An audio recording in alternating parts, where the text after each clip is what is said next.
စိတ်ကိုဆုံးမခြင်းသည်ချမ်းသာခြင်း၏အကြောင်းလို့တရားကောင်းစဉ်လေးပေးပြီးတော့ဟောနော်စိတ်ကိုဆုံးမခြင်းသည်ချမ်းသာခြင်း၏အကြောင်းနဲ့အဲ့တော့ဘုံဘုံတို့တွေစိတ်မချမ်းသာကြဘူးစိတ်ဆင်းရဲကြတယ်စိတ်တွေပူလောင်ကြတယ်ပင်ပန်းကြတယ်ဆိုတာကိုယ့်ရဲ့စိတ်ကိုနိမလမ်းမှာမဆုံးမနိုင်ကြလို့စိတ်တွေဘာကြောင့်ဆင်းရဲတာတော့စိတ်တွေဘာကြောင့်ပင်ပန်းတာတော့ကိုယ့်ရဲ့စိတ်ကနိမလမ်းမှာမဆုံးမနိုင်တဲ့အခါမှာကြံထမ်းမှုရိုင်းဆိုင်မှုတွေဖြစ်နေလို့ဒီစိတ်ကဆင်းရဲတာတော့စိတ်ရိုင်းနေစိတ်တွေကြမ်းတယ်ဆိုတာဘာပြောတာတော့ရွှဲမဲ့မှုຢာကနဲ့တကွာဖြစ်တဲ့စိတ်မကျေနပ်မှုဒေါသနဲ့တကွာဖြစ်တဲ့စိတ်အမှန်တရားကိုမသိမှုမောဟနဲ့တကွာဖြစ်တဲ့စိတ်ဒီစိတ်တွေကိုဒါရိုင်းဆိုင်နေကြမ်းထမ်းနေလို့ပြောတယ်အလိုရင်မဲ့တွေတိတ်ကြီးလာရင်စိတ်ကရိုင်းနေပေါ့နော်မကျေနပ်မှုဒေါသတွေကြီးလာပြီဆိုရင်စိတ်ဟာရိုင်းနေမာနတွေမနာလိုမှုတွေဝန်တိုမှုတွေဒါတွေဖြစ်လာလို့ရှိရင်ဘုန်းတို့စိတ်ရိုင်းဆိုင်သွားတယ်ဆိုတာတိတိကျကျစဉ်းစားကြည့်ရင်သိနိုင်တယ်စိတ်ကရိုင်းပြီဆိုလို့ရှိရင်မနောကံအတွေးတွေကလည်းရိုင်းလာတယ်ဝစီကံအပြောတွေကလည်းရိုင်းလာတယ်ကာယကံအပြုအမူတွေကလည်းရိုင်းလာတယ်ဒါပေမဲ့ဘုန်းတို့တွေကကာယကံမှုဝစီကံမှုတွေရိုင်းလာမှဒီလူတော်တော်ရိုင်းမှလားလို့သိရတယ်နော်အဲ့ဒီရိုင်းဆိုင်မှုရဲ့နောက်ွယ်ကနေကြိုးကန်ပြီးတော့အဓိကအကြောင်းတရားကြီးအဖြစ်နဲ့နော်ဖန်တီးနေတဲ့စိတ်ရဲ့ရိုင်းဆိုင်မှုမမြင်ဘူးဟုတ်လားတကယ်တမ်းကအဲ့ဒီစိတ်တွေရိုင်းနေလို့ဘုန်းဘုန်းတို့ရဲ့စိတ်ကမချမ်းသာအဲ့ဒါကိုနိမန်လမ်းမှာဘုန်းဘုန်းတို့တွေကလူချင်းမမောစရာအာယုန်နဲ့တွေ့တဲ့အခါမှာကိုယ့်ရဲ့စိတ်ကိုຢာကားမဖြစ်အောင်ဆုံးမမယ်ဟုတ်လားမကျေနပ်စရာအာယုန်နဲ့တွေ့တဲ့အခါမှာကိုယ့်ရဲ့စိတ်ကိုဒေါသမဖြစ်အောင်ဆုံးမမယ်မေတ္တာဖြစ်အောင်နော်ဘလို့အာယုန်နဲ့ပဲတွေ့အမှန်တရားကိုသိအောင်မြင်အောင်ငါကြိုးစားမယ်ဟဲ့ဒါစိတ်ကိုဆုံးမတာအဲ့လိုမျိုးအာလောဘဓာတ်တွေအာဒေါသဆိုတဲ့မေတ္တာဓာတ်တွေအာမောဟဆိုတဲ့ပညာဓာတ်တွေဘုံဘုံတို့တဏ္ဍာမှာဖြစ်အောင်လုပ်တာကိုဒါစိတ်ကိုဆုံးမတယ်လို့ခေါ်တယ်ဒီနေရာဖြင့်ယာယီနေတဲ့စိတ်ကိုယဉ်ကျေးအောင်လုပ်လိုက်တာချမ်းနေတဲ့စိတ်ကိုနုညံ့အောင်ကြိုးစားတာပေါ့အဲ့လိုကြိုးစားနိုင်တာနဲ့မြတ်ဘုံဘုံတို့ရဲ့စိတ်ဟာနော်တဖြည်းဖြည်းနဲ့ဆင်းရဲဒုက္ခနည်းပါးပြီးတော့ချမ်းသာမှုရတယ်ဒါမြတ်စွာဘုရားကအတိအလင်းစိတ်ကိုဆုံးမနိုင်လို့ရှိရင်ချမ်းသာမယ်လို့ဟောထားတယ်ဘုံတို့ဓမ္မပဒပါဠိတော်စိတ်တဝတ္ထဲမှာဒုံနိဂဟတလဟုနောယထကာမနိပါတိနောစိတ်တတဓမ္မထောတာတို့စိတ်တံတန်တံဒုက္ခဝဟနော်တချို့ဒီကဒါလေးရလိမ့်မယ်နော်ဒုံနိဂဟတနှိမ်နှင်းမှုရခဲရင်သောလဟုနောအလွန်မြန်ဆန်သောသဘောရှိသောယထကာမနိပါတိနောအလိုရှိရာအာယုန်တို့သို့ကြာရောက်ခြင်းတိုင်းကြာရောက်တတ်တဲ့သဘောရှိသောစိတ်ရဲ့သဘောလေးကိုမြတ်စွာဘုရား၃မျိုးပြောတယ်စိတ်ဆိုတာနှိမ်နှင်းဖို့ခက်တယ်ဆုံးမဖို့ခက်တယ်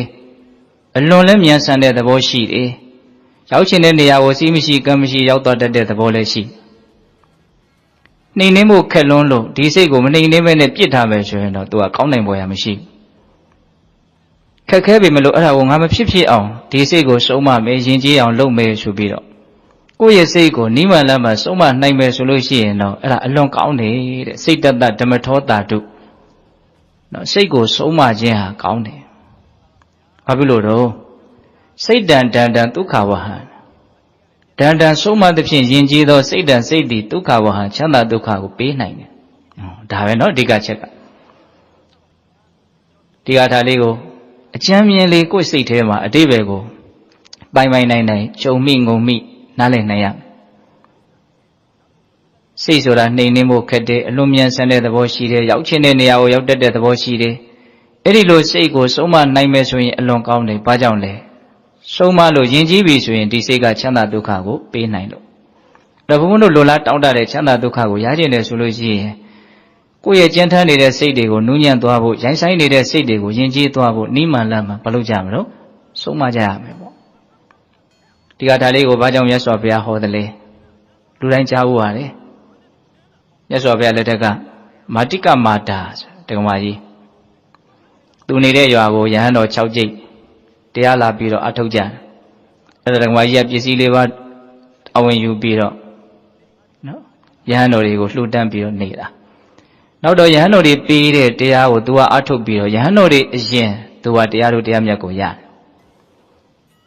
Dearu de Amiago Yara Nematua. To go 81 nema to Biro Yan. The honey a seco to a Andy Biro Gin, a conti and yen. Allow Yanni a low a checo. PZ Pin and Edria, Yanoria, what don't like Duma, to live Yana Pijan. La Dru Yana Pida, did my ear Chizu came no? Now the Yanoria descent, did my ear come the name of yes of Yanaro tea, Yaute. Oh, alone door, did my ear. Yanoria low a checo, do you sing a tea biro? PZ Pin and the Relo. Did the ring alone moide. Erane in Yadra Yanli the Vaga. Nale solution editing my issue and the Yago Tabiro. The Adamia Chuza Mesu, and Omian Sansan, the Adu de Yama Vesu Biro Tutoa. Who yelled the Kajado 2 years ago, the Maya Dini. You have show you little Chinese and show you Yowlan. John and Yibanita, then she may lose Yaw in commerce, then she in my Yowlan. Now this song and Dwabo. I keep on a sonly labo in commerce, son la bote to Yowla. Erane did my ear to me say leaders, or I hope any do this, or Yowla Kajado to a Meiji de Kajado. The Gamaya, Ted of Bio, to me say leader Lulia, Dilo Velujara Befia. Joga to me made a mahopu, the Gamayu made a. The way to me say Tidala. The moment when I jump made them a made I die, mania. Oh, to me say leader Lulia, Dilo Velujara Vesoro. That to a white beetle one can lie down, no? Edilo Navuri do the trade Davi, do say go, Digamai TV, T. Doris would have le, T. Layo, Dialia, Maniero. Abulo. Pudusians would have $10 or $2 Matendora, le, $2 really. Don't allow the Gelo Matendora to any, Kodo Koda in the Gua, not the cold Lumi the Longaro, come on, Shaquema, Era ne.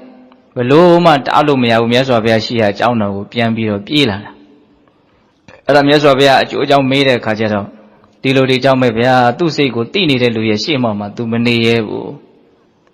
Tabime Erinia will Piantoma, to the Arudiamia Yana Mesura, Miasovia, Timian Edwina, Erinia will Pianto Taidone. A little Taidone Kama. Yasovia, Tigata Lego. Erinia, my Neevu, a dwell, Nilam Pede and in a holite. So the Wakatali, no? Tapamua, Jaya Tobadi Levo, Nicho be a pure, no?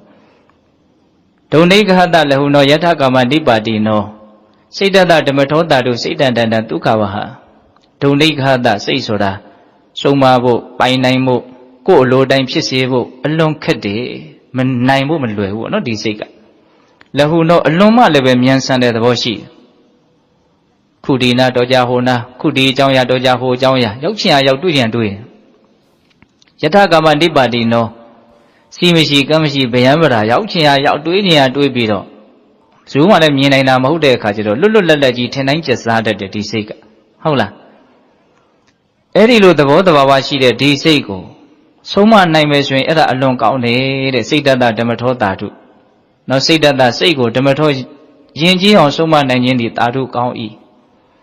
Pabulo, Satan Dandan Tukawaha. Soma lo Jinji, so any Sega Chana Duka will be made. The Soto Apomono,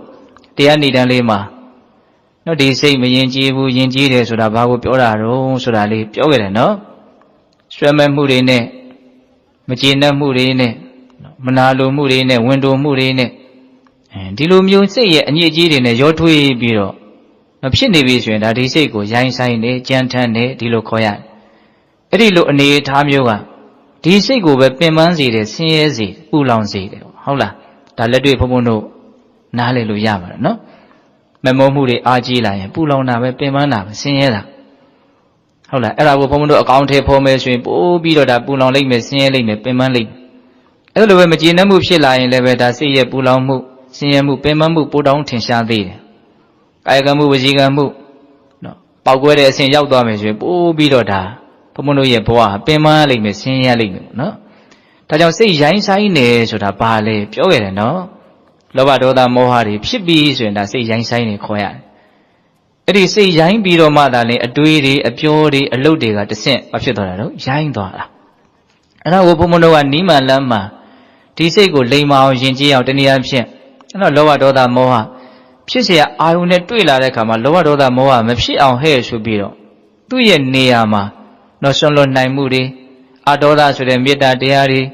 The Bawa diabo, Mamma Gangatimi and Ale Mulu should. No amoha pinya diary, on low nine measure. Tasego so much, any option Tisego, Jinji, look your. Any look a neat amu, she on low nine measure, and DC have a Kulujin Chanda Duka will be made. Let do it, Pomono. Oh, Jova Ato Jeep then, no? That say, Senior be so ye, the young Nale Tama. Oh, I say design the be so, Naliam. Say, Miss Jaime, and say, a senior Lumia, no? The Pomono Nale Tade Jinji move so the Segalonia Nebe Jepiamole. Duji then, no? Amami Pomono Nale Tade Jinji move so that.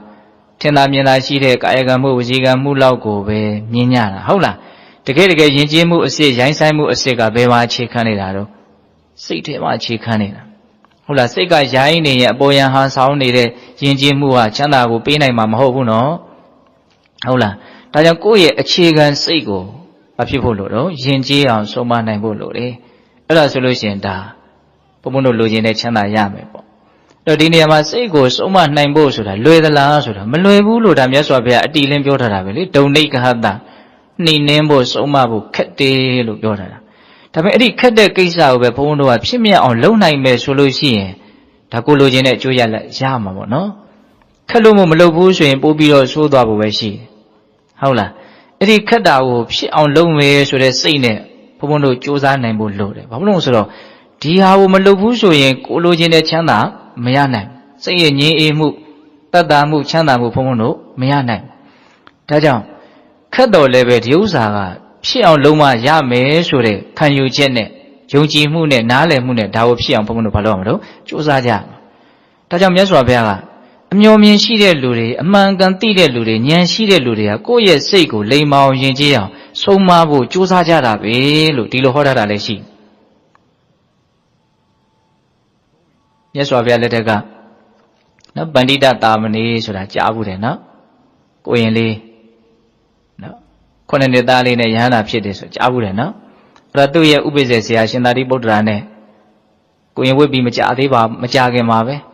Mure song like Donna. The song like Donna Cajaro. The Chauno name Muye Charema, Legwini, she already Legwini with Piara.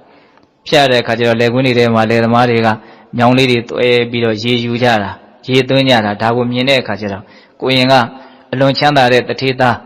Tariumian Bubu, Ado Sindari Budra who made it, Simpia. Tijiriga say she the la look made. Aulu made a long Luginenia or Jiriga, not doing the sea la. Nahunali Lugin, Hunali Swedo, Jiga like Donna. Jia look shabby. Ludo, Lulogenia, Jia Yaunida, Surecajero. Tu must say, men see the last with a twin, Glade about me. I go in Jima, same Shiva, so no.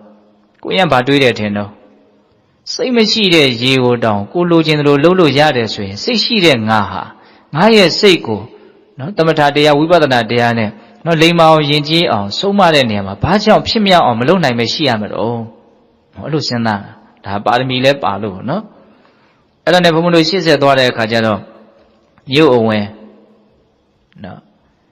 Oh, Mosuri, Lee the Mari. I look at that we don't so. Nyana, you shouting a day. Now, you see the fact maybe so cheap. Me pay my me poor beetle. A boo bay like, shout like, not tiny lady sight have the shout on load, no? The Queen Ella will mean a Cajano, maybe an Asian Viare. Tea water lady ma was say she the la. Water lady ma like when you say we see it all. The Queen has seen Navianes or the Wallo. Same she did the water or down, go lodging loop, shout you loyare so ye. Nah, say go Venezian, no shout ma on. Jinchi on, Yiduchi on, Lolo, may have a shimmer, oh, Happy on low mail. Rilo to you. I don't know she said what I cut it on Mure Yaudabi, Mure, low museum, low jare, ain't a con to be, hola. Edima Badun, let them marry. Let me lonely that. Young where I saw me out, no? အဲ့ဒီလှဲဘိန်းတွေလုံနေတော့လှဲဘိန်းတွေကဘုန်းတို့တကူတို့ဆိုတာတွေကအကွေးလေးတွေရင်ဆက်မှဝိုင်းကြီးဖြစ်သွားတာ။အိုးအဲ့ဒါကိုဒီမှာစူးတို့စောက်တို့ဓာတို့ပဲကုတ်တို့နဲ့ရွေကြခုတ်ကြထစ်ကြပြုတ်ပြင်းကြဖန်တီးကြဒါကိုမြင်တဲ့အခါကျတော့ကိုရင်ကအရှင်ဗျာဒီတစ်သားတွေမှာဟောစိတ်ရှိလားဖေ။ကိုရင်တစ်သားမှာစိတ်ပဲရှိမလို့စဉ်းစားပြန်တယ်စောတော်ကလို့ပဲစိတ်မရှိတဲ့အသားကိုတောင်လိုချင်တယ်လို့လုပ်လို့ရတယ်ဆိုရင်ငါစိတ်ကိုဘယ်နဲ့ကြောင့်ငါဟာတော့သူတော်ကောင်းတရားမှာလိမ္မာကျွမ်းကျင်အောင်အမှန်တရားကိုသိအောင်မလုပ်နိုင်ပဲရှိရမလို့ငါလုပ်မယ်အဲ့လိုစဉ်းစားအဲ့ဒါစဉ်းစားပြီးတော့ကိုရင်ကဆုံးဖြတ်ချက်ကိုပိုင်ပိုင်နိုင်နိုင်ချတယ်အရှင်ဗျာတဲ့တပည့်တော်ကြောင်းပြန်တော့မယ်တဲ့တော့သူ့ဖို့နော်ငကျင်းသားလေးနဲ့နော်ဆွန့်ရအောင်လဲဆွန့်ခံခဲ့ပါအောင်လို့ဒီလိုမှာခဲ့တယ်ကိုရင်ကဒါရှင်သာရိပုတ္တရာလည်းခွင့်ပြုတယ်တူတူပြောကြပါစို့ကိုရင်ကအဲ့ဒီအမြင်လေးအခြေခံပြီးတော့သူ့စိတ်ကိုစောစောကပြောခဲ့တဲ့ရိုင်းဆိုင်စေတတ်တဲ့နော်ယာကဒေါသမောဟမာနဣတ္တမစီယစရှိတဲ့နော်ကိလေသာတရားတွေမဝင်အောင်တနည်းအားဖြင့်လိမ္မာအောင်ယဉ်ကျေးအောင်နီးမှန်လမ်းမှမြတ်စွာဘုရားပေးတဲ့နီးနဲ့ကြိုးစားအထုတ်ရဟန္တာဖြစ်တယ်အဲ့ဒီမှာတကယ်ကိုရင်ပန္တိတဟာတကယ်ပညာရှိတဲ့ပုဂ္ဂိုလ်အဲ့ဒီကျမှတကယ်ဖြစ်သွားတယ်နော်အဲ့ဒီမှာမြတ်စွာဘုရားစောစောကဘုန်းတို့ပညာရှိတဲ့ပုဂ္ဂိုလ်ဟာကိုယ်စိတ်ကိုနော်ဆုံးမနိုင်အောင်ကြိုးစားကြတယ်ဆိုတဲ့အဓိပ္ပာယ်ရှိတဲ့ဂါထာကိုမြတ်စွာဘုရားအဲ့ဒီမှာဟောတယ်ဥဒကေညိနယန္တိနိဋ္ဌိကဥတုကာရဓမယန္တိတေဇနံဒါရုံဓမယန္တိတစ္ဆကအတ္တနံဓမယန္တိပန္တိတာတဲ့ဒီဂါထာလေးလည်းကောင်းဥဒကေညိနယန္တိနိဋ္ဌိကလေသမားတို့သည်ဥဒကံရေကိုနယန္တိကိုလိုချင်တဲ့နေရာကိုရောက်အောင်ယူကြတယ်တဲ့ရေယူတယ်ဆိုတော့မြောင်းလေးတွေ့ပြီးတော့ယူရတာပေါ့နော်လေသမားတွေကရေကိုကိုလိုတဲ့နေရာကိုယူကြတယ်ဥတုကာရဓမယန္တိတေဇနံဥတုကာရလေသမားတို့သည်တေဇနံမြားတံကိုဓမယန္တိအပူပေး၍ဖြောင်းကြတယ်မြားတံလေးကဖြောင်းနေမှကိုပြစ်ချင်တဲ့ပြစ်မှတ်ကိုတန်တမတ်မှမှန်နိုင်မှာ哦မြားတံကဝိတ်ဝိုက်နေတယ်ဆိုလို့ရှိရင်ကိုပြစ်ချင်တဲ့ပြစ်မှတ်ကိုမှန်အောင်ပြစ်ဖို့မဖြစ်နိုင်ဘူးအဲ့လိုပဲဘုန်းဘုန်းတို့စိတ်ကလေးကလည်းဖြောင်းနေမှတို့သိရရှိတာကိုသူကမှန်မှန်ကန်ကန်သိနိုင်ပြစ်မှတ်ကိုမှန်သွားတယ်လို့မျိုးဖြောင်းနေတဲ့မြားတံဖြင့်ပြစ်မှတ်ကိုမှန်တယ်လို့မျိုးဖြောင်းတဲ့စိတ်နဲ့ဘုန်းဘုန်းတို့ဟာတဘာဝတရားတွေရဲ့အကြောင်းကိုမှန်မှန်ကန်ကန်သိနိုင်ဟုတ်လားနောက်ပါပြောတော့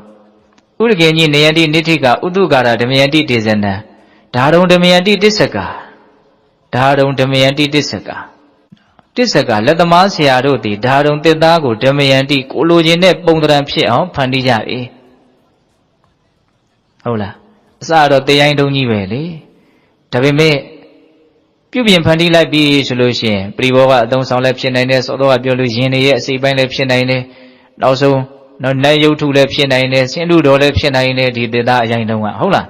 းအဲ့လိုပဲဘုန်းတို့ရဲ့စိတ်ကိုဘုန်းတို့ကနီးမှလည်းမှစနစ်တကျတော့ပြုပြင်ဖန်တီးနိုင်မယ်ဆိုလို့ရှိရင်မမျှော်မှန်းနိုင်တဲ့အကျိုးရလဒ်တွေရနိုင်တယ်ဒါလေးတွေကဒေသနာကိုချစ်တွင်ပြီးတော့တွေးဖို့ဘုန်းပြောတာပါဟုတ်လားဒါမြတ်စွာဘုရားကကိုရင်တွေးခဲ့တဲ့အတွေးတွေကိုသိတော်မူမြင်တော်မူလို့ဒီဥမာလေးတွေကိုထည့်ပြီးတော့ပြောတာလေသမားတွေကရေကိုကိုလိုတဲ့နေရာရောက်အောင်ယူကြတယ်လေသမားဆိုတော့ရေကိုရောက်ကိုလိုချင်တဲ့နေရာရောက်အောင်ယူနိုင်တဲ့အစွမ်းရှိရမှာပေါ့နော်လေသမားဆိုရင်လည်းမြားတံကိုတော့ဖြောက်အောင်လုပ်နိုင်တဲ့အစွမ်းရှိရမယ်မြားတံမှာဖြောက်အောင်မလုပ်နိုင်တဲ့လေသမားဟာဘယ်လိုလုပ်ပြီးတော့မှသူပြည့်ချင်တဲ့ပြစ်မှတ်ကိုမှန်အောင်ပြစ်နိုင်တဲ့လေသမားဖြစ်မှာမဟုတ်ဘူးနော်အဲ့လိုပဲလက်သမားဆရာဆိုရင်လည်းသူဖြစ်ချင်တဲ့ပရိဘောဂပစ္စည်းဖြစ်အောင်လုပ်နိုင်တဲ့အစွမ်းရှိရမယ်နောက်ရှင်လက်သမားဆရာဟုတ်မှာဖြစ်မှာမဟုတ်ဘူးနော်ရေမှကိုလိုတဲ့နေရာမယူနိုင်ဘူးဆိုရင်လေသမားမဖြစ်နိုင်ဘူးမြားတံမှာမဖြောက်နိုင်ဘူးဆိုရင်လေသမားမဖြစ်နိုင်ဘူးကိုလိုချင်တဲ့ပုံသဏ္ဍာန်မှာဖြစ်အောင်မလုပ်နိုင်ဘူးဆိုရင်လက်သမားမဖြစ်နိုင်ဘူးအဲ့ဒါလိုပဲတဲ့နောက်ဆုံးကြတော့ဗာပြောလို့အတ္တနံဓမယန္တိပန္တိတာတဲ့ဒါကတော့တရားဓမ္မတို့ရဲ့စိတ်ထဲမှာစွဲနေတဲ့မြတ်စွာဘုရားရဲ့အဆုံးအမပေါ့နော်အတ္တနံဓမယန္တိပန္တိတာအမျှော်မြင်ရှိကြတယ်အကြောင်းအကျိုးသိကြမြင်ကြတယ်နော်ဘာလို့ရင်ဘာဖြစ်မယ်ဆိုတာကိုနားလေကြတယ်ပညာရှိကြတဲ့ပုဂ္ဂိုလ်တွေနော်အဲ့လိုပုဂ္ဂိုလ်တွေကဘာလို့ကြတော့အတ္တနံမိမိကိုယ်ကိုတနည်းအားဖြင့်မိမိစိတ်ကိုဓမယန္တိစောစောကပြောသလိုရင်ကျေးအောင်မရိုင်းဆိုင်အောင်ဆုံးမကြတယ်တဲ့ရေကိုလိုတဲ့နေရာမှာမယူနိုင်ရင်လေသမားမဖြစ်နိုင်ဘူးမြားတံမှာမဖြောက်နိုင်ဘူးဆိုရင်လေသမားမဖြစ်နိုင်ဘူးဟုတ်လားအဲ့လိုပဲကိုလိုချင်တဲ့ပုံစံမှာတက်သားကိုဖြစ်အောင်မလုပ်နိုင်ဘူးဆိုရင်ဒါလေသမားမဖြစ်နိုင်ဘူးနောက်ဆုံးစကားကျတော့ဘယ်လိုပြောမလို့ကိုယ်စိတ်ကိုမှမဆုံးမနိုင်ဘူးဆိုရင်ဒီလူဟာပညာရှိမ ဖြစ်နိုင်ဘူးဒီလိုမျိုးတွေးရမှာနော်ဒါကြောင့်ဒီဂါထာလေးတွေကိုဘုန်းဘုန်းတို့ကြည်ခြင်းအပြင်ကိုယ်စိတ်ကိုဆုံးမရတာခက်ခဲတယ်မလွယ်ကူဘူးဆိုတာကိုဘုန်းဘုန်းတို့နော်သိထားတော်လည်းပဲဒီခက်ခဲတဲ့ကိစ္စကိုနော်ဖြစ်မြောက်အောင်ဘုန်းဘုန်းတို့ကြိုးပမ်းအားထုတ်ဖို့မလိုဘူးလားလိုတယ်နော်အဲ့ဒါကိုဘုန်းဘုန်းတို့လုံးမသာလင်ကိုလိုချင်တဲ့ချမ်းသာရမှာနော်ခက်တယ်ဆိုပြီးတော့မလုပ်ဘဲပြစ်ထားမယ်ဆိုလို့ရှိရင်စိတ်ကိုလွတ်ထားမယ်ဆိုလို့ရှိရင်ကိုလိုချင်တဲ့ချမ်းသာရမှာမဟုတ်ဘူးဒီကတည်းကလောကမှာခက်ဆုံးကလည်းဒီအလုပ်ပဲလို့ဘုန်းဘုန်းကတော့ထင်ပါတယ်ဟုတ်လားအဲ့ဒီခက်တဲ့အလုပ်ကိုမလုပ်ဘူးလွယ်တဲ့အတိုင်းပဲဘုန်းဘုန်းတို့ဖြစ်တယ်လို့ပဲနေမယ်ဆိုရင်တော့ဒါကချမ်းသာဖို့အကြောင်းမရှိဘူးကိုယ်စိတ်ကိုဘုန်းဘုန်းတို့လွတ်ထားဖို့ဆိုတာလွယ်ပါတယ်ဒီတိုင်းပဲထားလိုက်ရုံပဲလေအိဋ္ဌာယုံနဲ့တွေ့ရင်လောဘအနိဋ္ဌာယုံနဲ့တွေ့ရင်ဒေါသဒါကပုံမှန်သွားနေကြလမ်းကြောင်းပေါ့လွယ်လဲလွယ်ပါတယ်ဘာမှခက်ခက်ဘုန်းဘုန်းတို့ကြိုးပမ်းစရာမလိုဘူးအာယုံကောင်းနဲ့တွေ့ရင်ဘုန်းဘုန်းတို့ကြိုက်မှာနော်အာယုံရိုးနဲ့တွေ့ရင်ဘုန်းဘုန်းတို့မိုက်မယ်ပေါ့နော်ဒီလိုသွားတာဒါလွယ်ပါတယ်ဒါပေမဲ့အဲ့ဒီလွယ်တဲ့လမ်းစဉ်ကဘုန်းဘုန်းတို့လိုချင်တဲ့ကောင်းကျိုးရလဒ်ကိုဖြစ်စေမှာမဟုတ်ဟုတ်လားဟာအိဋ္ဌာယုံနဲ့ပဲတွေ့နိဋ္ဌာယုံပဲတွေ့ငါစိတ်ကိုမရိုင်းစေရဘူးအမှန်သိမှုဉာဏ်ပညာကိုပဲဖြစ်ထွန်းစေရမယ်မေတ္တာတရားကိုပဲဖြစ်ထွန်းစေရမယ်တိခံမှုခွင့်လွှတ်မှုကိုပဲဖြစ်ထွန်းစေရမယ်လို့အဲ့လိုကိုယ်စိတ်ကိုမကောင်းတဲ့ဘက်ကိုမရောက်စေဘဲနဲ့ကောင်းတဲ့ဘက်ကိုရောက်အောင်ဘုန်းဘုန်းတို့ဆုံးမရတဲ့အလုပ်ဆိုတာလွယ်မလားမလွယ်ဘူးစိတ်ဆိုတာနေရရှိတဲ့သဘောကိုသောတော်ကရေလိုပဲသူကဟုတ်လားကိုလိုတဲ့နေရာရောက်အောင်လုပ်ဖို့ဆိုတာအားစိုက်ရတယ်ဒီတိုင်းပြစ်ထားမယ်ဆိုရင်တော့ရေကသူ့အတူနေရနော်အပေါက်ရှာပြီးတော့စီးတော်မှာပဲလေဟုတ်လားဒါကြောင့်ခက်တယ်ဆိုပြီးတော့ဘုန်းဘုန်းတို့မလုပ်ရင်လိုလားတောင့်တတဲ့ကောင်းကျိုးဟာပြည့်စုံမှာမဟုတ်ဘူးဟုတ်လားအဲ့ဒီခက်တဲ့ကိစ္စကိုပဲငါဖြစ်မြောက်အောင်လုပ်မယ်ဆိုလို့ရှိရင်ဘာလို့ကိုလိုချင်တဲ့ကောင်းကျိုးချမ်းသာကိုရမယ်ပေါ့ဒါကြောင့်မြတ်စွာဘုရားလေသမားတွေဟာရေကိုယူကြတယ်လေသမားတွေဟာမြားကိုဖြောင်းကြတယ်လက်သမားတွေဟာတက်သားကိုလိုချင်တဲ့ပုံစံဖြစ်အောင်ဗန္ဒီလောက်ကန်ကြတယ်အဲ့ဒါလိုပဲအမျှော်မြင်ရှိတဲ့ဉာဏ်ရှိတဲ့အကြောင်းအကျိုးသိကြမြင်ကြတဲ့ပညာရှိတယ်လို့ဆိုတဲ့ပုဂ္ဂိုလ်တွေဟာအရေးကြီးတဲ့အလုပ်လို့ဆိုတဲ့ကိုယ်စိတ်ကိုစုံမတဲ့အလုပ်ကိုကြိုးစားကြတယ်တဲ့ဟုတ်လားအဲ့ဒါလို့ဆိုရင်ဘုံဘုံတို့ကိုယ်စိတ်ကိုဘယ်လိုဆုံးမမလို့ဒါကအရေးပါတဲ့မိဂုံးဖြစ်သွားပြီနော်ကိုယ်စိတ်ကိုဘုံဘုံတို့လိမ္မာအောင်ယဉ်ကျေးအောင်ဘယ်လိုဆုံးမမလို့ဒါကိုယ်စိတ်ကိုဘယ်လိုဆုံးမမလဲဆိုတဲ့မိဂုံးရဲ့အဖြစ်လိုရင်းတူရှင်းလေးဘုံဘုံတို့တာနုတာမဏေကိုအကြောင်းပြုပြီးတော့ဟောထားတဲ့ဂါထာတော်မှာတွေ့ရတယ်ဒီကနေ့ညဘုံဘုံကအဲ့ဒီဂါထာလေး၃ပုဒ်ကိုခုနှစ်ပုဒ်ရှိပြီနော်ပြောတာဂါထာလေး၃ပုဒ်ကိုဆက်ပြီးတော့ဘုံဘုံကပြောနေတာဟုတ်လားအစီအစဉ်လေးချပြီးတော့ပြောနေအဲ့ဒီတာနုတာမဏေကိုအကြောင်းပြုပြီးတော့ဟောတဲ့ဂါထာလေးကိုရင်တာနုလူထွက်ခြင်းလို့အရင်ဘဝကဘီလူမတော်အရင်ဘဝအမေတော်ခဲ့တဲ့ဘီလူမကဒီကိုရင်ရှိနေတော့သူကသူ့ဘလူလောကနတ်လောကမှာသူကမျက်နှာပွင့်တော့ကိုရင်ကိုမထွက်စေခြင်းဘူးအရင်ဘဝသူ့သားကိုရင်ကအဲ့ဒါနဲ့ဒီဘလူမကဝင်ပူးပြီးတော့တကယ်လို့သာထွက်မယ်ဆိုလို့ရှိရင်ဘလို့မှငါလက်ကမလွတ်เสียအောင်ငါမဖြစ်ဖြစ်အောင်နှိပ်စက်မယ်ဆိုပြီးတော့ကိုရင်ကိုဝင်ပူးပြီးတော့ဟုတ်လားအဲ့ဒီအကြောင်းအရာမြတ်စွာဘုရားလက်ထက်ကဖြစ်ခဲ့တာရှိတယ်နောက်တော့ကိုရင်တာနုကလူမထွက်ပါဘူးနောက်တော့သူကတရားဟောကောင်းနေနောက်ဆုံးယန္တာဖြစ်အဲ့ဒီကိုရင်တာနုကိုအကြောင်းပြုတော့မြတ်စွာဘုရားဟောတဲ့ဂါထာအလွန်ထင်ရှားတယ်အလွန်လည်းကောင်းတယ်အဲ့ဒီဂါထာလေးကိုဘုန်းဘုန်းတို့အလွန်တရာမှအတိပ္ပယ်ပြည့်ဝတဲ့အတွက်ကြောင့်စိတ်ကိုဆုံးမဖို့အတွက်အတူဆုံးနိလန်းပေးထားတဲ့အတွက်ကြောင့်စိတ်ထဲမှာမှတ်မှတ်သားသားလေးဖြစ်အောင်နာစီခြင်းတော့နော်။ဘာပြောထားတော့ဆိုတော့ဣဒံပုရိစိတ်တမစာရိစာရိကံယေနိစကယထကာမယထာဒုက္ခံတတိဇာဟနိကနိတာမိယောနိတောဟဋ္ဌိပပိဏဝေယအင်္ဂုတကဟောတဲ့ဂါထာကြီးဂါထာဆိုရတော့နည်းနည်းခက်တယ်ဣဒံပုရိစိတ်တမစာရိစာရိကံယေနိစကယထကာမယထာဒုက္ခံဒီကြတော့စိတ်ရဲ့သဘောလေးကိုမြတ်စွာဘုရားဘယ်လိုပြောတော့ပုရိရှိခါကာလ၌ဣဒံစိတ်တံဤစိတ်တည်ဆိုလိုတာရှင်းတုန်းကစပြီးတော့ခုချိန်ထိတိုင်အောင်တတ္တဝါရဲ့စိတ်ဘသူစိတ်ဘဝစိတ်လို့မကန့်တတ်ဘူးစိတ်မှန်သမျှပေါ့ဗျာဟုတ်လားစိတ်တည်ရဲ့သဘောကဘယ်လိုရှိတော့လဲဟိုရှင်းတုန်းကစပြီးတော့ဒီကနေ့တိုင်အောင်ဣဒံစိတ်တံဤစိတ်တည်ယထကာမယေနိစကံယထကာမယထာဒုက္ခံယေနိစကံအလိုရှိတိုင်းယထကာမအလိုရှိရာယထာဒုက္ခံကောင်းနိုးရာရာစာရိကံလှဲ့လေခြင်းကိုအစရိလှဲ့လေခဲ့ဘူးလားလေပြီ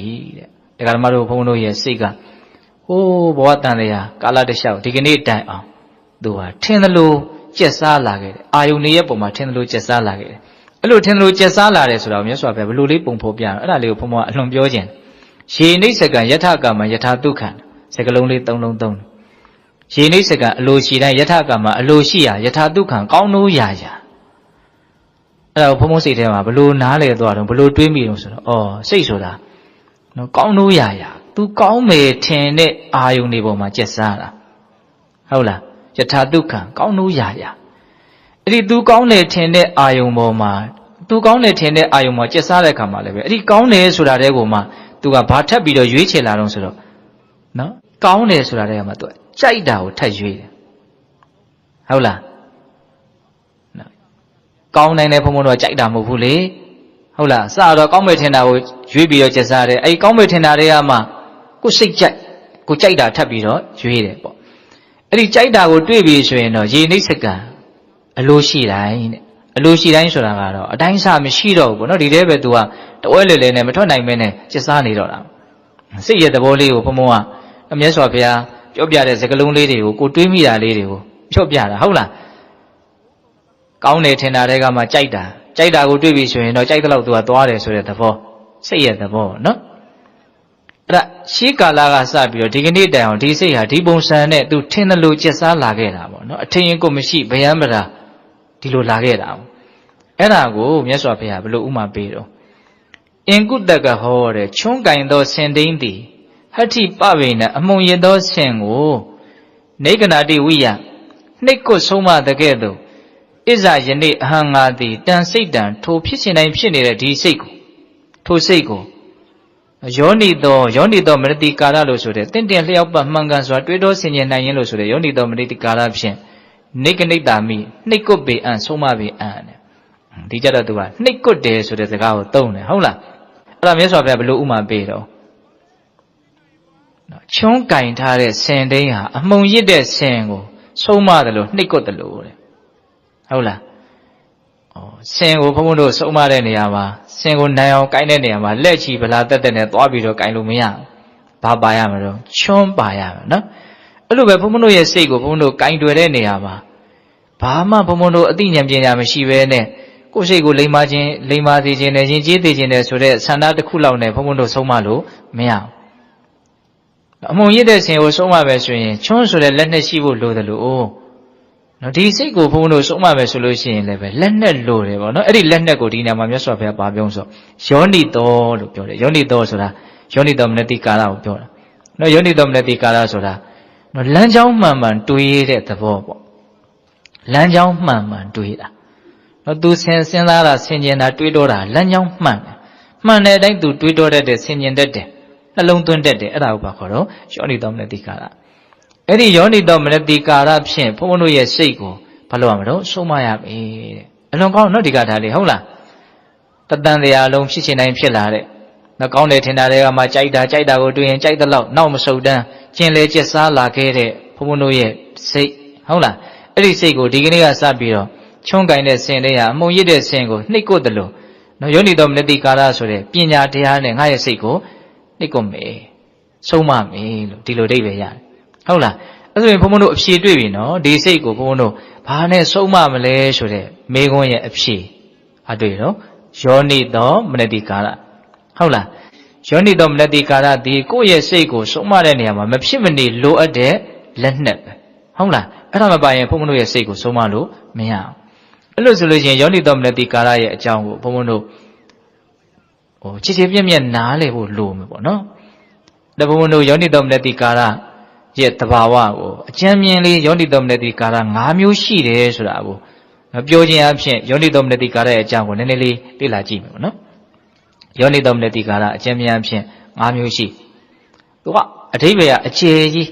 တကယ်တမ်းကတော့ပညာနဲ့ရှင်ပြီးတော့ဖြစ်နေတဲ့မြင့်မြတ်တဲ့တဘာဝဟုတ်လားဒါပေမဲ့အဲ့ဒါကိုဘုန်းဘုန်းတို့အနှစ်ချုပ်ပြီးတော့နော်ယောနိသောမနတိကာရကိုနားလည်အောင်ကြိုးစားမယ်ဆိုလို့ရှိရင်၅မျိုး၅ပိုင်းပိုင်းပြီးတော့ဘုန်းဘုန်းတို့နားလည်ကြည့်ရမယ်အဲ့ဒါအခြေခံကြတဲ့ယောနိသောမနတိကာရတစ်မျိုးအစစ်မြင့်တဲ့ယောနိသောမနတိကာရ၄မျိုးဆိုပြီးတော့ယောနိသောမနတိကာရအကြောင်းကိုဘုန်းဘုန်းတို့နားလည်ကြည့်မယ်နော်အခြေခံကြတဲ့ယောနိသောမနတိကာရဆိုတာဘာပြောတာလဲဆိုတော့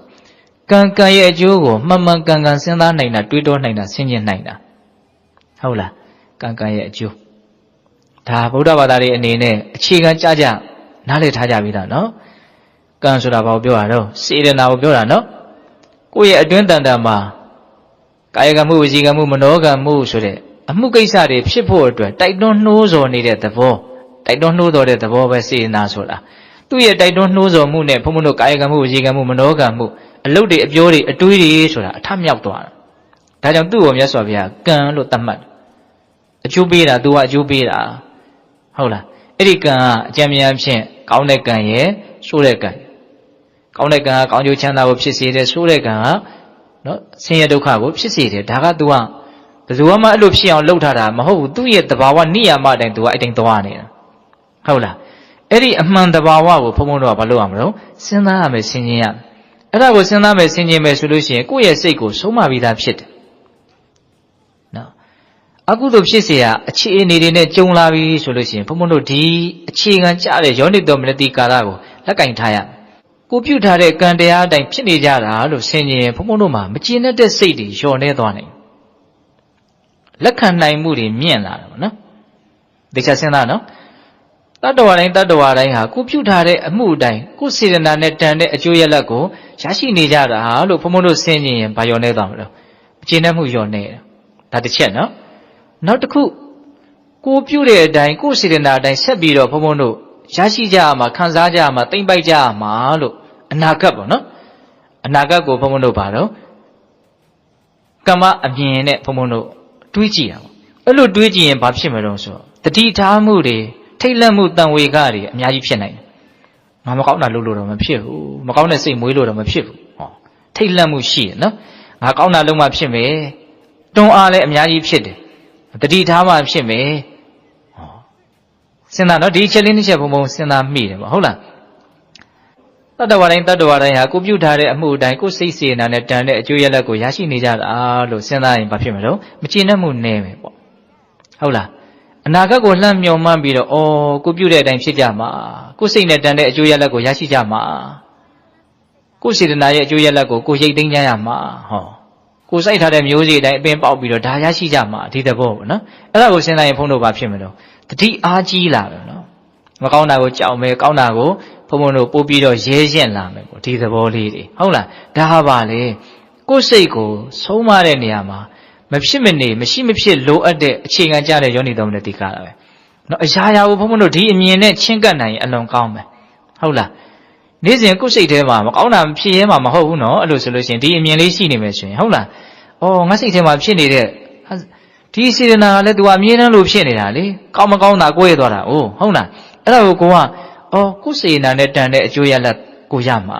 ကောင်းတဲ့စေနာကောင်းတာတွေဖန်တီးမှာမကောင်းတဲ့စေနာမကောင်းတာတွေဖန်တီးမှာလို့ဒီတတိကလေးရှိနေတယ်ဒီအတိလေးရှိနေတယ်ဆိုရင်ဘုံဘုံတို့ဟာစိတ်ယုံမှာကိုမွေးရဲဖို့မလွယ်တော့သဘောပေါက်လားဘုံပြောတာဟုတ်လားဒါကြောင့်ကိုယ့်ရဲ့စိတ်ကိုဆုံးမတဲ့နေရာမှာဒီကံရဲ့အကျိုးကိုတနည်းအားဖြင့်စေတနာရဲ့စွန့်ရည်တတ္တိစေတနာနဲ့နောက်ဖြစ်လာမဲ့ဝိပါကအကျိုးပေးတွေဒါတွေကိုဘုံဘုံတို့အကြောင်းအကျိုးဆက်ပြီးတော့နော်နားလည်တတ်မယ်ရှင်တွေးတတ်မယ်ဟုတ်လားအဲ့ဒီနားလည်မှုရှင်တွေးမှုကိုလည်းပဲဘုံဘုံတို့လေ့ကျင့်မယ်ဒီဥစ္စာကိုမပြတ်နှလုံးသွင်းမယ်ဆိုလို့ရှိရင်ဒါဘာလုပ်နေရရောက်တော့ကိုယ်စိတ်ကိုဆုံးမနေရရောက်တယ်နော်အကျဉ်းသားအကုသိုလ်တွေဟာအဲ့ဒီကံရဲ့အကျိုးကိုစဉ်းစားတာနဲ့ကိုပဲဘုံဘုံတို့ဖယ်ဖြစ်ပြနိုင်လိမ့်မယ်လို့ဘုံဘုံစိတ်ထဲမှာအဲ့လိုယုံကြည်တယ်ပေါ့ဟုတ်လားစဉ်းစားကြည့်ဒါလက်တွေ့လဲစဉ်းစားကြည့်လိုက်ငါစိတ်ကောင်းနှလုံးကောင်းမွေးဖို့လိုတယ်စိတ်ကောင်းနှလုံးကောင်းငါမမွေးရင်ငါပဲဆင်းရဲရမှာဒီသဘောလေးပေါ့နော်ဒါကြောင့်မလို့ကံရဲ့အကျိုးကိုစဉ်းစားဆင်ခြင်ခြင်းဆိုတာဘာလို့နံပါတ်1အခြေခံအကြဆုံးလမ်းကြောင်းမှန်တွေးတောဆင်ခြင်တာဟုတ်လားအဲ့ဒါကိုဘုံဘုံတို့ကျွမ်းကျင်အောင်လေ့ကျင့်ရမယ်ဟုတ်လားလေ့ကျင့်ပြီးရင်လည်းပဲဘာလို့ဖို့လို့တော့အသုံးချရမယ်ပေါ့နော်ဘလို့ချင်းနေပဲကြုံဒီစဉ်းစားဆင်ခြင်မှုလေးနဲ့ကိုယ့်ရဲ့စိတ်စေတနာကိုယ့်စိတ်ရဲ့အရည်အသွေးကိုနှိမ့်ချမသွားအောင်ဘာလို့ရမလို့ထိမ့်သိမ့်ရမယ်ပေါ့ဟုတ်လားဒါဒီပင်လည်းဘာလို့နေတာလဲကိုယ့်စိတ်ကိုဆုံးမတယ်ဟုတ်လားဒါကြောင့်ဒီအချက်ကိုကြည်ကြည်ပြန့်ပြန့်ဆက်ပြီးတော့လည်းဘုံဘုံကတွေးကြည့်စေခြင်းပါလေဟုတ်လားတတ္တဝါတိုင်းဟာကိုပြုထားတဲ့အမှုနဲ့တဏ္ဍာကိုရရှိနေကြတာကိုပြုထားတဲ့အမှုနဲ့တဏ္ဍာကိုရရှိကြအောင်မှာဘုံဘုံတို့ဥပိ္ပခာတရားကိုပြောတဲ့နေရာမှာဘယ်လိုပြောတော့တခါကြီးကံရဲ့အကျိုးကိုစဉ်းစားပြီးတော့ပြောတာနော်ဟုတ်တယ်မဟုတ်လားမြင့်မြတ်သောလေးလျူရှုမှုတတ္တဝါတိုင်းဟာအကုန်လုံးဟာတကယ်ကြတော့ဘယ်လိုတော့ဒီကံကျိုးဆွဲတဲ့အတိုင်း ကနေကြရတာပဲဟုတ်လားဒီအကျိုးရလဒ်ကိုဘုန်းဘုန်းတို့ဘလို့မှရှောင်လို့မရဒါကိုလက်တွေ့ကြကြစိတ်ထဲကထဲထဲဝင်ဝင်နားလည်ထားဖို့လိုတယ်ဟုတ်လားကိုယ့်ရဲ့ရုပ်ရည်ကိုယ့်ရဲ့ပိုင်ဆိုင်မှုကိုယ့်ရဲ့အရည်အသွေးကိုယ့်ရဲ့စိတ်နေတော့အကုန်လုံးကဘုန်းဘုန်းတို့တစ်ချိန်ကပြုတ်ခဲ့တဲ့အမှုတွေရဲ့အကျိုးရလဒ်တွေပဲအခုလည်းပဲဘုန်းဘုန်းတို့ကအမှုတွေကိုမပြုတ်ဘဲနဲ့ရက်တက်နေတာမဟုတ်ဘူးနော်စေတနာတွေကာယကံမှုဝစီကံမှုနောကံမှုတွေဆက်လက်ပြီးတော့ကံတွေဘာလို့နော်ထုတ်လုပ်နေတယ်အဲ့တော့အကျိုးရလဒ်တွေကလည်းရှေ့ဆက်ပြီးတော့ပေါ့မှာပဲလေဟုတ်လားအဲ့ဒီဘုန်းဘုန်းတို့ကမ္မဝါဒအမြင်ကနေပြီးတော့ဘုန်းဘုန်းတို့နော်စဉ်းစားတွေးတောဆင်ခြင်နိုင်မယ်ဆိုလို့ရှိရင်အများကြီးကိုယ့်ရဲ့စိတ်ဟာမဖြစ်သွားနိုင်နော်ရင့်ကျက်သွားနိုင်တယ်ရင်ကြီးလိမ်မာသွားနိုင်တယ်ရိုင်းဆိုင်တာတွေလျှော့သွားနိုင်တယ်ပေါ့ဟုတ်လားဒါကြောင့်ဒါလေးကိုဘုန်းဘုန်းနည်းနည်းလေးဦးစားပေးပြီးတော့ပြောတယ်ဟုတ်လားဆင်ရိုင်းကိုဆုံးမဖို့ဆိုလို့ရှိရင်ချွန်းလို့တယ်ကိုယ့်ရဲ့စိတ်ကိုဆုံးမဖို့ဆိုရင်လည်းယောနိတော်မနတိကာရလို့တယ်အဲ့ဒီယောနိတော်မနတိကာရကြောင့်ပြောတာနော်ခုဟုတ်လားယောနိတော်မနတိကာရဘယ်နှမျိုးလဲ၅မျိုးအခုကအခြေခံအကြဆုံးကံရဲ့အကျိုးဒီနေရာဖြင့်စေတနာနဲ့သူ့ရဲ့စွမ်းရည်တတိဒီတဘာဝဟုတ်လားဒါကိုဘုံဘုံတို့စဉ်းစားဖို့နောက်ဒုတိယအစင်းမြင့်ယောနိတော်မနတိကာရ၄မျိုးဆက်သွားကြည့်မယ်နော်အစင်းမြင့်ယောနိတော်မနတိကာရ၄မျိုးကိုဘုံဘုံတို့အကျဉ်းမြင့်မလို့မှတ်မလို့ဆိုတော့အနိစ္စဒုက္ခအနတ္တအတုပလို့ဒီလေးလုံးကိုအရင်မှတ်ဟုတ်လားအနိစ္စဒုက္ခအနတ္တအတုပကြားဘူးပြီးသားသကလုံးတွေပါဟုတ်လားကြားဘူးတာမှနည်းနည်းမဟုတ်ဘူးရင်းရင်းနှီးနှီးကိုကြားဘူးထားတယ်နော်အဲ့တော့အနိစ္စဆိုတာဘာပြောတာလဲမတည်မြဲတဲ့သဘောဘာပဲဖြစ်လာဘုံဘုံတို့စုပ်ကင်ထားလို့မရဘူးထိမ့်သိမ့်ထားလို့မရဘူးအကုန်လုံးဟာလက်လွတ်သွားတဲ့သဘောဆုံးရှုံးသွားတဲ့သဘောရှိတယ်ဖြစ်ချင်းတရားတွေရဲ့မတည်မြဲတဲ့သဘောကိုမြင်တာအနိစ္စကိုဘုံဘုံပြောနေတာနော်ဟုတ်လားအခုဘုံဘုံရဲ့အတန်ဒါကိုကြောင်းပြီးတော့ဒီမှာကြားစိတ်ဖြစ်တယ်တွေးတယ်ခံစားတယ်ဟာဒါတွေဖြစ်နေတယ်အခုလုံးလုံးဆယ်ဖြစ်နေတယ်အဲ့ဒီဖြစ်နေတာတွေကိုအကဲခတ်ကြည့်လိုက်မဖြစ်သွားတာတော့ပြီးသွားတာဘယ်တော့မှပြန်ပြီးတော့မတွေ့နိုင်တော့ဘူးတကယ်လည်းမရှိတော့ဘူးဒါကြောင့်ပြီးလိုက်တာဒါပေမဲ့နောက်ထပ်အကြောင်းတရားတွေကဆက်နေတာဖြစ်တဲ့အတွက်ကြောင့်ထပ်ပြီးတော့ဖြစ်နေတာဟုတ်လားတေချာစဉ်းစားနော်ဟုတ်လားအကုန်လုံးအပြီးပိုင်ထားခဲ့တာပေါ့နော်ထားခဲ့တာကအကောင့်ထဲကြံပြီးတော့ထားခဲ့တာမျိုးမဟုတ်ဘူးနော်လုံးဝမဖြစ်သွားတာတော့ပျောက်ကွယ်သွားတာဟုတ်လားအနာဂတ်မှာလည်းတကယ်တော့ဘာမှကြိုးပြီးတော့စောင့်နေတာမရှိဘူးဟုတ်လားအခုပြစ္ဆုတ်ပံဖြစ်နေတာလေးကိုပဲဘုံဘုံတို့နားလဲကြည့်လိုက်ဒါကြောင့်ဒီအနိစ္စကိုသိခြင်းအဲ့ဒီသိထားတဲ့အသိကိုဘုံဘုံတို့အသုံးချတာပေါ့နော်အဲ့ဒါပါတော့အစင်းမြင့်တဲ့ယောနိတော်မနတိကာရဘာမှတည်မြဲမနေဘူးဆိုတဲ့အမြင်အဲ့ဒါကိုနေရာတကာဘုံဘုံတို့အသုံးချကြည့်ဟုတ်လားဒါပေမဲ့သူ့ကိုအသုံးချနိုင်ဖို့အစကနဦးအထိုက်အလျောက်အနိစ္စရဲ့သဘောကိုပိုင်နိုင်နားလည်ထားတဲ့အသိဉာဏ်လေးတော့ရှိဖို့လိုမယ်လို့ထင်ဟုတ်လားအဲ့တော့အနိစ္စကိုသိခြင်းအဲ့ဒီပစ္စုပန်ကလေးတွေကိုဘုံဘုံတို့ပိုင်းဖြတ်ပြီးတော့မြင်တတ်တဲ့ကြည့်တတ်တဲ့အလေးချင်းကိုလေ့ကျင့်ရတာတတိပဋ္ဌာန်ကိုပြောတာပါပဲဟုတ်လားပစ္စုပန်တိုင်းလေးကိုကြည့်နေသောသောဟာတွေမရှိတော့ဘူးဆိုတာကိုအလိုလျောက်နားလည်သွားလိမ့်မယ်ပြီးရင်တောက်လျှောက်ဘဝကရှေ့သို့မရက်မနာသွားနေတာနော်နည်းနည်းလေးတောင်ဘုံဘုံတို့ရက်လို့မရဘူးအစဉ်ပြေမပြေသွားနေတယ်တောက်လျှောက်နော်တမပေးထားတဲ့နိုင်တလုံးလို့တက်နဲ့သွားနေတယ်ဘယ်အချိန်မှမရက်ဘူးသေလည်းမရက်ဘူးသေလည်းနောက်ဘဝယုံနဲ့ဆက်ဖြစ်မှာပဲသူကဘယ်အချိန်ကျမှဒီယုံနဲ့တွေအကုန်လုံးချုပ်ဆုံးသွားမှာတော့နော်ယဟန္တာဖြစ်ပြီးဟုတ်လားသုတိစိတ်ကြာပြိဋိဘံစံပြီးဆိုတော့မှယုတ်ဒုက္ခနံဒုက္ခတွေအကုန်လုံးသိမ့်သွားမှာဟုတ်လားအောက်ရှင်တော့ဘုံဘုံတို့သေတယ်ဆိုတာလည်းပဲဒါပါတော့ဘဝတစ်ခုကနေဘဝတစ်ခုအသစ်ထပ်ပြီးတော့ဖြစ်သွားတာပဲဘဝရဲ့ပုံသဏ္ဍာန်အနေအထားလေးကတော့ပြောင်းသွားတဲ့သဘောရှိတာပေါ့သို့တော့ယုံနာကတော့ယုံနာပဲဆက်ဖြစ်သွားတာပဲဟုတ်လားအိဋ္ဌံဖြစ်တယ်ဆိုရင်လည်းပါတော့ယုံနာပေါ့ဒါပေမဲ့အဲ့ဒီနံတရားတွေကြတော့အဆင့်အတန်းအရည်အသွေးတော့ကွာသွားတာပေါ့နော်လူရဲ့နံဓာတ်နဲ့အိဋ္ဌံရဲ့နံဓာတ်ဘယ်တူမလို့ဘာမတူတာတော့သိနိုင်မြင်နိုင်တဲ့အနေအထားမတူတာဟုတ်လားနောက်အိဋ္ဌံလေးတွေကိုလည်းသိပြီးတော့အဆင့်မနှိမ့်နဲ့နော်လူရဲ့စိတ်မှာလည်းပဲသိနိုင်မြင်နိုင်စွာအကျနေတယ်ဆိုရင်တချို့လူရဲ့စိတ်ကအိဋ္ဌံစိတ်နဲ့သိထူတာမဟုတ်ဘူးနော်သဘောပေါက်ဖို့လိုတယ်ဟုတ်လားအဲ့တော့ဘုံဘုံခုဘာပြောနေအောင်ဆိုအနိစ္စပေါ့နော်မတည်မြဲမှုအဲ့ဒီမတည်မြဲမှုကိုသိအောင်တတိပဋ္ဌာန်နည်းပညာပြစ္ဆုတ်ပန်တိုင်းကိုအတိမတ်ပြုတဲ့နည်းပညာပြစ္ဆုတ်ပန်တိုင်းကိုအတိမတ်ပြုတာဘယ်ကနေစမြတ်စွာဘုရားသင်ပေးတော့အနိစ္စကိုသိဖို့ဒီအာနာပါနအစသင်ပေးဟုတ်လားဒီဝင်လေထွက်လေလေးဒီထဲမှာဘုံဘုံတို့အမှန်တရားတွေကိုအဆုံးစွန်ထိလိုက်ရှာလို့ရနိုင်တယ်ဒီထဲမှာဘုံဘုံတို့ဇွဲမရှိလို့မတွေ့တာဟုတ်လားဒီယုတ်တိနံတွေဒီအာနာပါနဝင်သက်ထွက်သက်ထဲမှာ ရုပ်နာတဘာဝကိုဘုံဘုံတို့သိနိုင်တယ်အနေဆာကိုသိနိုင်တယ်အနတ္တကိုသိနိုင်တယ်ဒုက္ခကိုသိနောက်ဆုံးဒုက္ခသစ္စာကိုသိသွားနိုင်တယ်နောက်ဆုံးလောကကြီးတစ်ခုလုံးရဲ့အပေါ်မှာအမှန်သိပြီးတော့ဒါရဲ့အပေါ်မှာတွေ့တာမမောမှုကိုစွန့်လွတ်နိုင်တဲ့မြင့်မြတ်တဲ့အရိယာသူတော်စင်ဖြစ်ကိုရောက်သွားနိုင်တယ်ဒီဝင်လေထွက်လေကိုကြည်ချင်းအားဖြင့်ပေါ့နော်အနေဆာသိတဲ့အဆင့်ကိုအများကြီးကျော်သွားနိုင်တယ်နော်သဘောပေါက်လားဘုံပြောတ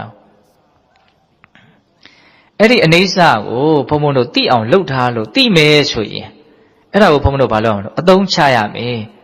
တွေ့တော့ရမယ်ဆင်ခြင်ရမယ်ဒီအနေဆာကိုကိုသိဘူးတဲ့အတိလေးကိုဘုံဘုံတို့ဖြောက်မပြစ်နဲ့အဲ့ဒါကိုမိတ်မထားနဲ့အဲ့ဒါကိုနေရတကမှဘာလုပ်ရမလို့အသုံးချရမယ်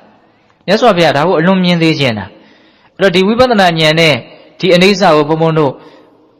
အလွန်စိတ်တဲ့အနေထားထိရောက်အောင်မြင်တာကိုမှပညာလို့ဆိုတာမဟုတ်ခက်ကြဲမြင်ရင်လည်းဒါသူ့အဆင့်နဲ့သူပညာပဲဆိုကြပါစို့မြတ်စွာဘုရားဟောထားတဲ့ဝေပုံလပပ္ပတသုတ်တံဆိုတာရှိတယ်ဘုံဘုံတို့ဟောဖို့ပါလေဒီဝေပုံလတောင်ကြီးကိုပြပြီးတော့မြတ်စွာဘုရားဟောတာလေဒီတောင်ကြီးကတစ်ချိန်လုံးကနာမည်ဘယ်လိုခေါ်တယ်ဘယ်လောက်မြင့်တယ်သူ့ထိပ်ကိုရောက်အောင်ဘယ်လောက်တက်ရတယ်အဲ့ဒီတုန်းကလူသားတွေရဲ့တက်တန်းကဘယ်နှသောင်းရှိတယ်အဲ့ဒီတုန်းကဘယ်ဖျားပွင့်ခဲ့တယ်လက်ရတော်ရန်ကဘယ်သူလက်ဝဲရန်ကဘယ်သူအခုအဲ့ဒါတွေမရှိတော့ဘူးဒီတောင်ကြီးရဲ့အဲ့ဒီတော့နာမည်လေးပျောက်သွားပြီဟောဒီကဘာမှာဖြစ်ခဲ့တာကိုမြတ်စွာဘုရားပြောတာဟုတ်လားနောက်တဆင့်တက်လာဟောနောက်ဘုရားတဆူကောကုတံကောနာဟာလာကတ္တပဘုရား၄ဆူကိုဘုရားဟောတာဟုတ်လားနောက်ဘုရားဆူကြတော့ဒီတောင်ကြီးကနည်းနည်းနှိမ့်တော့တယ်နာမည်လည်းပြောင်းသွားပြီလူတွေရဲ့တဏှာလည်းတိုးသွားပြီတောင်ကနှိမ့်သွားတဲ့အခါကျတော့တဲ့ရဆင်းရတဲ့အချိန်ကလည်းတိုးသွားပြီအဲ့ဒီမှာပွင့်လေဘုရားဟောခုမရှိတော့ဘူးဒါအနိစ္စကိုမြင်ဖို့မြတ်စွာဘုရားပြောတာဟုတ်လားအဲ့ဒါနဲ့ဟောကောကုတံကောနာကုံပြီးတော့ဗါတော့ကတ္တပဟုတ်လားပြီးတော့ဂေါရမအဲ့ဒါမြတ်စွာဘုရားနောက်ဆုံးငါဘုရားလည်းပြိဋိနိဗ္ဗာန်ဆံသွားလိမ့်မယ်ဘယ်ရာမှဖုံဖုံတို့ရက်တည်နေတာမဟုတ်ဘူးသူချင်းပြေစိတ်တိုင်းကြမကြဘာကြီးပဲဖြစ်လို့နေဒီဟာအကုန်လုံးတူးကြီးစွာဘာဖြစ်နေတော့ပျောက်ကွယ်လိုက်နေတယ်ပေါ့အဲ့ဒီအမြင်ကိုဖုံဖုံတို့ကဟာကိုယ်စိတ်ထဲမှာခိုင်မြဲအောင်တိဆောက်ထားရမယ်ဟုတ်လားပြီးရင်ဘာလို့ဖို့လဲမမေ့ရမှာအသုံးချရမယ်စဉ်းစားရမယ်ဆင်ခြင်ရမယ်အဲ့ဒါဘာလို့အရှင်းမြင့်တဲ့ယောနိတော်မနတိကာလပဲဒါဘုံဘုံတို့ရဲ့စိတ်တွေမကြမ်းထမ်းခြင်းဘူးမရိုင်းဆိုင်ခြင်းဘူးတနည်းအားဖြင့်မဆင်းရဲခြင်းဘူးဆိုရင်ဒီစိတ်ကိုရှင်ကြည်အောင်ဆုံးမမယ်ဘယ်နည်းနဲ့ဆုံးမမလို့အနိစ္စမြင်တဲ့အမြင်ပေါ့နော်ဘာမှဒီမြင်နေတာမဟုတ်ဘူးဒီသဘောဟုတ်လားဒါပါတော့အရှင်းမြင့်တဲ့ယောနိတော်မနတိကာလအနိစ္စပြီးတော့ဘာလာမလို့ဒုက္ခဟောဒီနေရာမှာဒုက္ခဆိုတာကိုဘုံဘုံတို့နည်းနည်းပြောရရှိတယ်သူကအနိစ္စကိုမြင်ပြီးတဲ့နောက်မှာဆက်လက်ပြီးတော့မြင်လာတဲ့ဒုက္ခမျိုးကိုဒီနေရာမှာဆိုလို့လားဒုက္ခကဖုံဖုံတွေးမိသလောက်အကျဉ်းမြင်၃ချက်လောက်နားလည်ရမယ်ဟုတ်လားဒုက္ခဝေဒနာအရာမှာပြောတဲ့ဒုက္ခရှိတယ်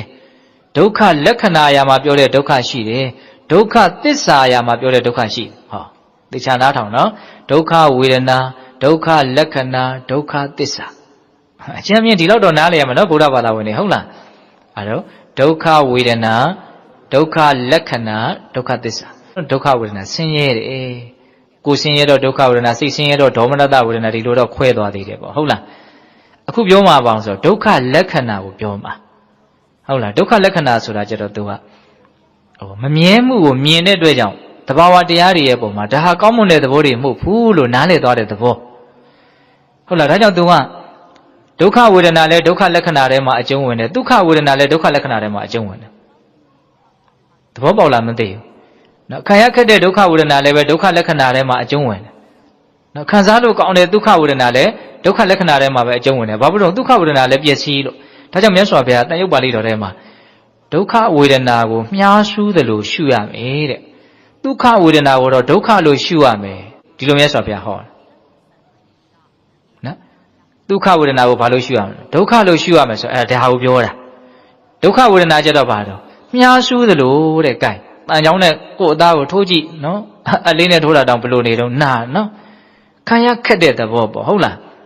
ဒါကြောင့်ဘုန်းတို့ဒုက္ခလက္ခဏာကိုနားလည်ဖို့ဆိုလို့ရှိရင်ပထမဦးစွာအနိစ္စလက္ခဏာကိုစောစောပြောခဲ့တဲ့အနိစ္စကိုမြင်တဲ့ဉာဏ်ကိုရအောင်လုပ်ရမယ်အဲ့ဒါရပြီဆိုရင်တဖြည်းဖြည်းနဲ့ရိပ်မိလာတယ်ဩဘာကြီးဖြစ်နေလဲကောင်းတာတွေဖြစ်ဖြစ်ဆိုးတာဖြစ်ဖြစ်ဒီရုပ်တွေဒီနာနေရမတည်မြဲတဲ့အတွက်ကြောင့်ကိုပဲကောင်းမွန်တဲ့သဘောမဟုတ်ဘူးဒါပြောတာယံပနာနိစ္စံဒုက္ခဝါတံဒုက္ခဝါတိလို့မြတ်စွာဘုရားမေးတယ်လေအနတ္တလက္ခဏာတုတ်မှာ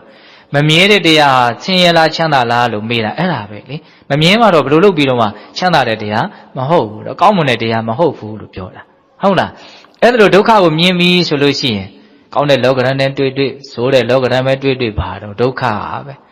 ဘယ်ဟာမှကောင်းမွန်နေတာမဟုတ်ဘူးကျင့်တတ်เสียဘယ်ဟာမှမဟုတ်ဘူးဘုန်းဘုန်းတို့ဒုက္ခဝေဒနာနဲ့တွေ့လို့ကောင်းတဲ့လောကဓာတ်နဲ့တွေ့လို့ကျင့်တတ်နေတယ်ဆိုတာသူ့ရဲ့ပျက်စီးသွားမှုကိုမမြင်လို့ဒါလည်းဘုန်းဘုန်းတို့ကကျင့်တတ်နေတာသဘောပေါက်ရဲ့လားသူ့ရဲ့ပျက်စီးလိုက်နေမှုကိုမြင်တယ်ဆိုလို့ရှိရင်ဒီဥစ္စာကျင့်တတ်เสียမဟုတ်ဘူးဒါဆင်းရဲတစ်မျိုးပဲလို့နားလည်လာဟောဒါပါတော့ဒုက္ခလက္ခဏာနော်အဲ့ဒီဒုက္ခလက္ခဏာတွေအိဋ္ဌလက္ခဏာတွေကိုရင့်တန်အောင်မြင်လို့ဝိပဿနာဉာဏ်နဲ့မြင်တော့နောက်ဆုံးအရိယာမဲ့ဉာဏ်ပူဉာဏ်ရပြီဆိုတော့သိသွားတဲ့ဒုက္ခကဘာတော့ဒုက္ခသစ္စာဆင်းရဲရလို့ဘာဖြစ်နေတာမှမဟုတ်ဘူးဆင်းရဲတက်ဖြစ်နေတာတော့တကယ်ကိုပဲပိုင်နိုင်ပိုင်းခြားပြီးတော့သိသွားတဲ့ဉာဏ်အဲ့ဒါတော့အရိယာဖြစ်မှာပဲဘုံဘုံတို့နားလည်နိုင်မဲ့သဘောပေါ့နော်ဒါကြောင့်ဒုက္ခနဲ့ပတ်သက်ပြီးတော့ဘယ်နှလုံးလောက်သိရအောင်သုံးလုံးသိရမယ်နော်ဒုက္ခဝေဒနာဒုက္ခလက္ခဏာဒုက္ခသစ္စာဟုတ်ရလားနောက်ဆုံးဒုက္ခသစ္စာကြတော့ဘာတော့ပိုင်းခြားပြီးတော့သိရမယ်အမှန်တရားလူပဲဖြစ်ဖြစ်နတ်ပဲဖြစ်ဖြစ်အိဋ္ဌံတွေပဲဖြစ်ဖြစ်ယုံနာမှန်သမျှဒုက္ခသစ္စာပဲသဘောပေါက်ရလားအဲ့လိုဆိုရင်အဲ့ဒီဒုက္ခကိုထိုက်လျောက်နားလည်ပြီးအိဋ္ဌကိုနားလည်မှနော်ဟုတ်လားနားလည်ပြီဆိုလို့ရှိရင်ဒါကိုဘာလို့ရမလို့အသုံးချရမယ်အတွေ့အကြုံတိုင်းမှာအကုန်လုံးဒုက္ခတွေကြီးပဲလို့မြင်ရမယ်အဲ့ဒါစိတ်ကိုလိမ္မာအောင်ယဉ်ကျေးအောင်ဆုံးမတဲ့နေရာမှာသူလည်းလက်နဲ့တစ်မျိုးပဲနော်အိဋ္ဌကိုသိမြင်ခြင်းတည်လည်းပဲအစွမ်းထက်သောလက်နဲ့ဒုက္ခကိုသိမြင်ခြင်းတည်လည်းအစွမ်းထက်သောလက်နဲ့ဟောနောက်ပါလာမလို့အနတ္တဆိုတာနော်ငါမဟုတ်ဘူးငါဥစ္စာမဟုတ်ဘူးသူကသူအကြောင်းအကျိုးဆက်ပြီးတော့ဖြစ်နေတဲ့တက်သဘာဝတရားအစုအဝေးလို့အမြင်ပေါက်လာတဲ့သဘော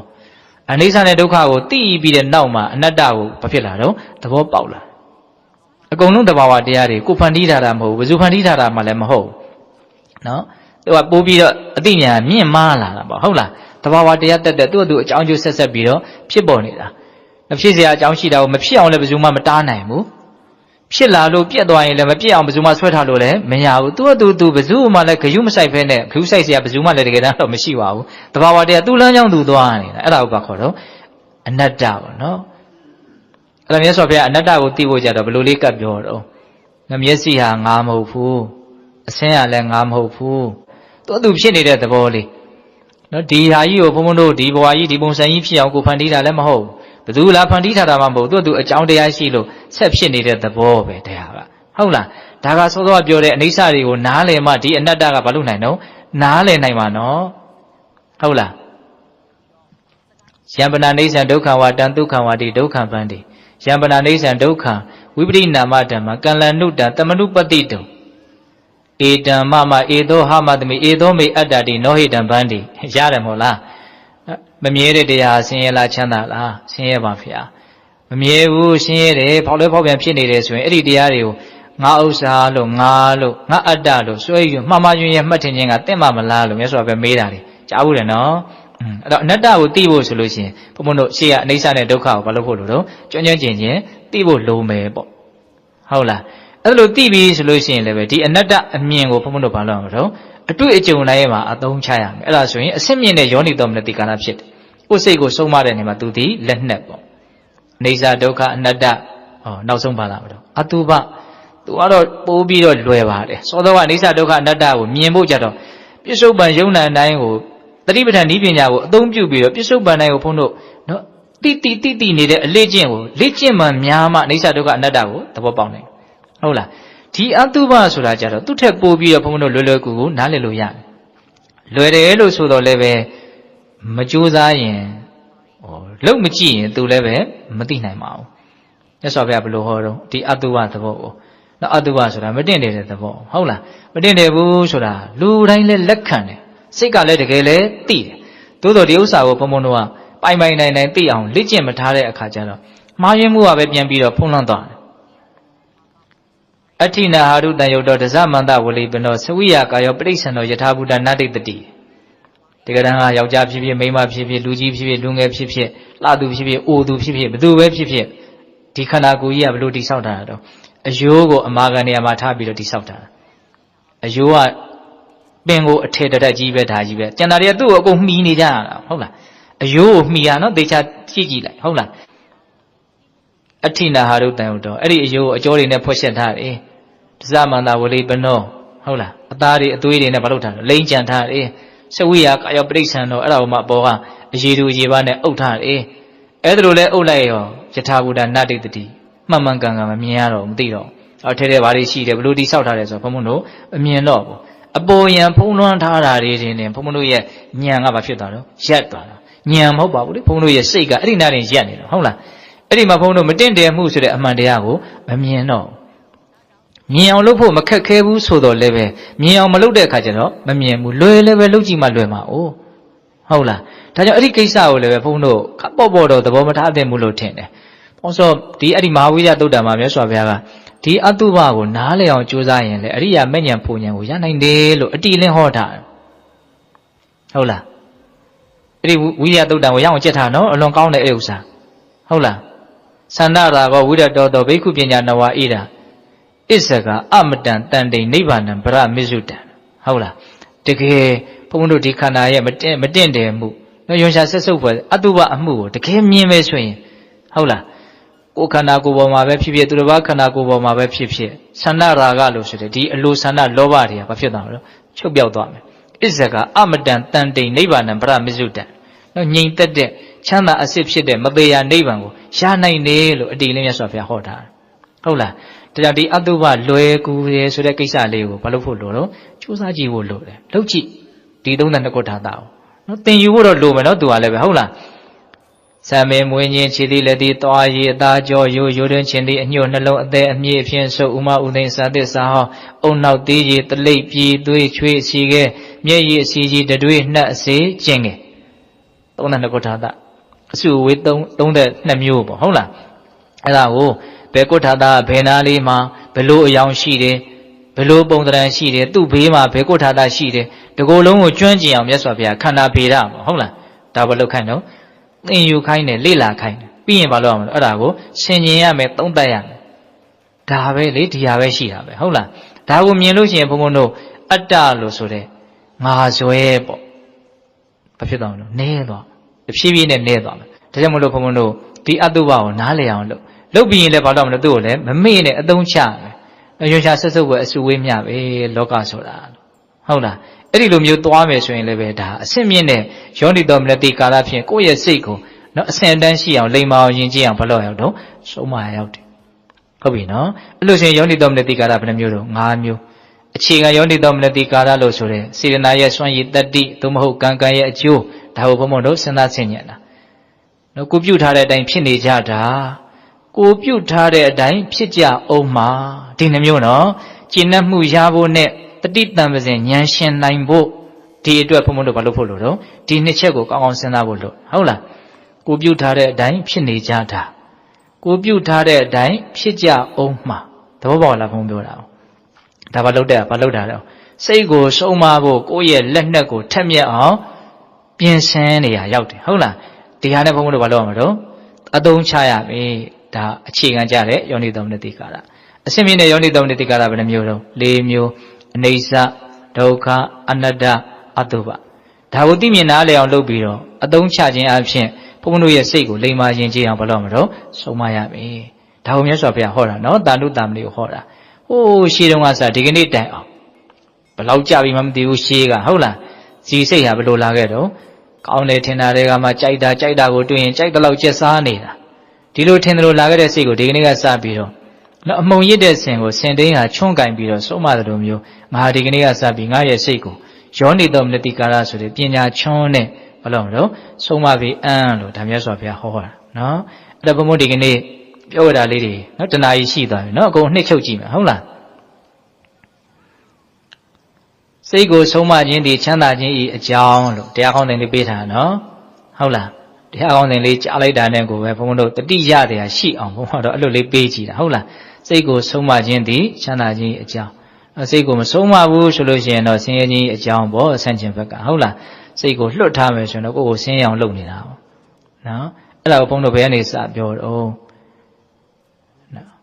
်စိတ်ဟာနှိမ်နှင်းဖို့ခက်တယ်အလွန်မှလည်းမြန်ဆန်တဲ့သဘောရှိတယ်ရောက်ချင်တဲ့နေရာရောက်တတ်တဲ့သဘောရှိ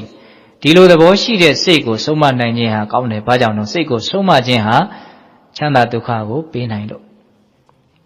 ့နော်ဒါကမာတိကမာတာဒကမာကြီးအကြောင်းပြုပြီးတော့ယန္တာဖြစ်သွားတဲ့အညတရဘိက္ခုယဟန်လေးကိုဟောတဲ့ဂါထာပေါ့နော်ဆက်ပြီးတော့ဘုံဘုံပါပြောတော့ ပညာရှိတဲ့လူတွေဟာအမျှော်မြင်ရှိတဲ့လူတွေဟာစိတ်ကိုဆုံးမမှချမ်းသာမယ်ဆိုတာကိုသိတဲ့မြင်တဲ့အတွက်ကြောင့်ကိုယ်စိတ်ကိုဆုံးမဖို့ကြိုးစားကြတယ်လေသမားဟာရေကိုကိုလိုတဲ့နေရာကိုယူတယ်လက်သမားဟာတက်သားကိုကြိုက်တဲ့ပုံစံဖြစ်အောင်ဖန်တီးတယ်လေးသမားဟာမြားတံကိုဖြောင်းအောင်ပြုလုပ်တယ်အဲ့လိုပဲပညာရှိတဲ့ပုဂ္ဂိုလ်ဟာကိုယ်စိတ်ကိုဆုံးမတယ်ဒါပဲစုအကြောင်းပြုဟောတာတော့ကိုရင်ပဏိတကိုအကြောင်းပြုဟောတာနော်ဆက်ပြီးတော့ဗာပြောတော့ဒီစိတ်ကိုအဲ့လိုဆိုလို့ရှိရင်ဘယ်လိုဆုံးမမလို့ဆိုတဲ့နီလန်ပိုင်းသူ့တော့ဘုံဘုံတဝက်အချိန်ယူပြီးတော့ပြောလိုက်တယ်ဟုတ်လားရှေ့ပိုင်းကတော့စိတ်ကိုဆုံးမပုံဆုံးမနည်းဆိုတာထက်ဒီစိတ်ကိုဆုံးမဖို့လိုအပ်တယ်ဆိုတာလေးကိုဘုံဘုံပြောလိုက်တယ်နော်နောက်ပိုင်းမှာဗာပြောတော့စိတ်ကိုဘယ်လိုဆုံးမမလဲဆိုတဲ့နီလန်ဘယ်လိုဆုံးမမလို့ယောနိသောမနတိကာရနဲ့ဆုံးမရမယ်နှလုံးသွင်းမှန်ကန်မှုပေါ့နော်ဒါကြောင့်ယောနိသောမနတိကာရဆိုတဲ့နှလုံးသွင်းမှန်ကန်မှုဉာဏ်ပညာတရားလက်ကင်ထားပြီးတော့မိမိတို့ရဲ့စိတ်ကိုလိမ္မာအောင်ယဉ်ကျေးအောင်ဆုံးမနိုင်ကြတယ်သူတော်ကောင်းတွေဖြစ်ကြပါစေလို့ဘုံဘုံတို့ဆန္ဒပြုပြီးတော့ဒီကနေ့ပြုလုပ်အထောက်ကြရသောဒါနသီလသမာဓိပညာကုသိုလ်ကောင်းမှုအစွတ်စွတ်တို့ရဲ့စွမ်းတတ္တိကြောင့်ဘုရားတပည့်တော်တို့သည်မဉ္ဇဉ်ဘုညမျက်နှိဗ္ဗာန်ကိုလင်းမြန်ထုတ်ချောက်မျက်မှောက်ပြုဝရစေကုန်သောဟုပတ္တနာအောင်စုပြုကြကုန်ရာတည်း